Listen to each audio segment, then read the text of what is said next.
ایک آدمی کہیں رشتہ لینے کے لیے گیا تو لڑکی والوں کو لڑکا پسند نہیں آیا. لڑکا گھر آ گیا واپس, تو لڑکی کے باپ نے لڑکے کو فون کیا. لڑکے نے فون اٹھایا, جی ارشاد. تو کہنے لگا بیٹا آپ ابھی ہمارے گھر آئے تھے نا میری بیٹی کے رشتے کے لیے, آپ وہی بات کر رہے ہیں؟ اس نے کہا جی میں وہی بات کر رہا ہوں. بیٹا میں آپ کو یہ بتانا چاہتا تھا کہ آپ مجھے بالکل بھی پسند نہیں آئے. اس نے کہا ٹھیک ہے انکل کوئی بات نہیں, اگر میں پسند نہیں آیا آپ نے انکار کر دیا, کوئی ایسی بات نہیں. اس نے کہا بیٹا بات تو سنو, ابھی فون نہ رکھو. بیٹا ہم نے آپ کو انکار کیا ہے, میں آپ کو دل سے بتاؤں ذرا بھی پسند نہیں آئے آپ. اس نے کہا ٹھیک ہے انکل آپ نے بتا دیا نا میں پسند نہیں آیا, تو ٹھیک ہے میں رشتہ نہیں کرتا, ختم ہو گئی بات. بیٹا ایک میں فون نہیں رکھنا ابھی, ایک بات سنو. دیکھو کہیں سے تھوڑا سا بندہ پسند آتا ہے نا, کوئی پرسنالٹی پسند آتی ہے, کسی کے بات چیت کا اسٹائل, کسی کا خاندان, کسی کا پیسہ, کچھ بھی پسند نہیں آیا ہمیں آپ. اب اس کو آنے لگا غصہ, وہ گالیاں دینے لگا.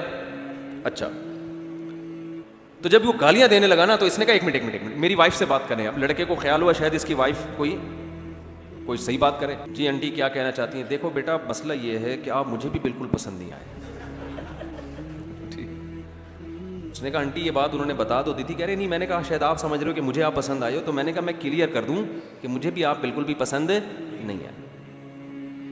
تو آنٹی پھر کیا کروں گے؟ کہیں سے کچھ بندہ سمجھ میں آتا ہے نا. اچھا چلو میری بیٹی سے بات کرو. وہ خوش ہو گیا شاید یہ کچھ کرے. بیٹی نے کہا آپ میرے رشتے کے لیے آئے تھے, مجھے بھی بالکل بھی پسند نہیں آئے. اس کو آ گیا غصہ اور یہ گالیاں دینے لگا. گالیاں دے کے اس نے فون رکھا ہے. اتنے میں ان کا فون آ گیا جن کو یہ پسند آئے تھے. سمجھ میں آ رہی ہے؟ کہیں اور بھی پیغام بھیجا تھا ان کی طرف سے, ہاں والے کا فون آ گیا. تو اس نے جب فون اٹھایا نا لڑکے نے, لڑکی کے ابا نے کہا آپ ہمارے ہاں رشتہ لینے کے لیے آئے تھے؟ اس نے کہا تمہاری ایسی کی تیسی. گالیاں دینے لگا نا. وہ حیران کہ یار یہ بول کیا رہا ہے. کہنا بیٹا بات تو سنو. کہہ رہے نہیں سنتا میں تمہاری بات, گالیاں دینے لگا. کہہ رہے بیٹا ایک بات سن لو. کیا بات ہے؟ کہہ رہے بیٹا ہمیں آپ بہت پسند آئے تھے, لیکن آپ کا جو لب و لہجہ ہے نا اس کے بعد ہمیں آپ بالکل بھی پسند نہیں. اب آپ ہمیں بالکل بھی پسند نہیں. تو شعیب علیہ الصلاۃ والسلام کی نماز ان کی قوم کو بالکل بھی پسند, شعیب علیہ السلام کی نماز پسند تھی, روزہ پسند تھا. شعیب علیہ السلام کی نصیحت ان قوم کو بالکل بھی پسند نہیں تھی کہ آپ یہ کیوں کہتے ہو کہ کاروبار ایسے کرو ایسے نہ کرو. ہمارے حضرت مفتی رشید احمد صاحب رحمہ اللہ تعالیٰ جو تھے, وہ بھابھی کو پردے پہ بڑا زور دیتے تھے کہ بھابھی دیور سے پردہ کرے.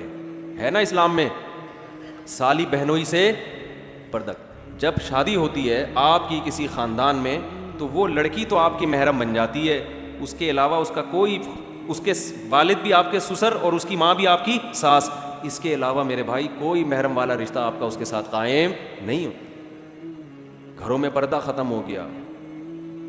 آپ سے کوئی پیسے بڑھانے کی بات کرے آپ کان لگا کے سنو گے کیا کہہ رہے ہیں. کوئی آ کے بتائے نا ایک نیا بزنس آیا ہے, کان لگا کے سنو گے. کوئی آپ سے کہے یار تمہارے گھر میں پردے کا نظام نہیں ہے, یہ غلط ہے, اللہ ناراض ہوتا ہے, کیسے آدمی دھتکارتا ہے. کوئی اور بات کر یار, یہ کیا ٹاپک لے کے بیٹھ گیا یار, یہ تو مولویوں کی بات ہے, تو یہ ادھر سے کیا فضول باتیں کر رہے ہیں. ہوتا ہے کہ نہیں ہوتا؟ آپ کو یہ باتیں بالکل بھی پسند نہیں ہیں, لیکن اللہ کو یہی باتیں, اللہ کو سب سے پہلے یہ دیکھنا میرا کون کتنا ہے, میں نے کھلایا, میں نے پیدا کیا, میرے حکام کو کیوں نہیں مانتے. قرآن میں اللہ تعالیٰ نے نا ایک ایک رشتے کی تفصیل بیان کی ہے. پردے کا جب حکم آیا نا تو اللہ نے بتایا کہ عورت اپنے باپ سے پردہ نہیں ہے, اس کا اپنے بھائی سے نہیں ہے, بھتیجے سے نہیں ہے, سسر سے نہیں ہے, شوہر سے نہیں ہے, شوہر کے بیٹے سے جو ستیلا بیٹا ہوتا ہے اس سے نہیں ہے, شوہر کے باپ سے نہیں ہے.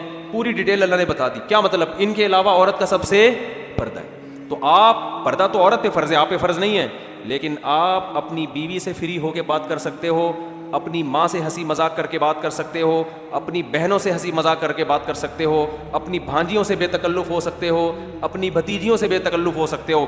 اس کے علاوہ کسی اور جوان عورت سے آپ کو بے تکلف ہونے کی اجازت نہیں ہے. اگر آپ بے تکلف ہوگے لوگ آپ کو براڈ مائنڈڈ کہیں گے, بڑا کشادہ ظرف کا آدمی ہے.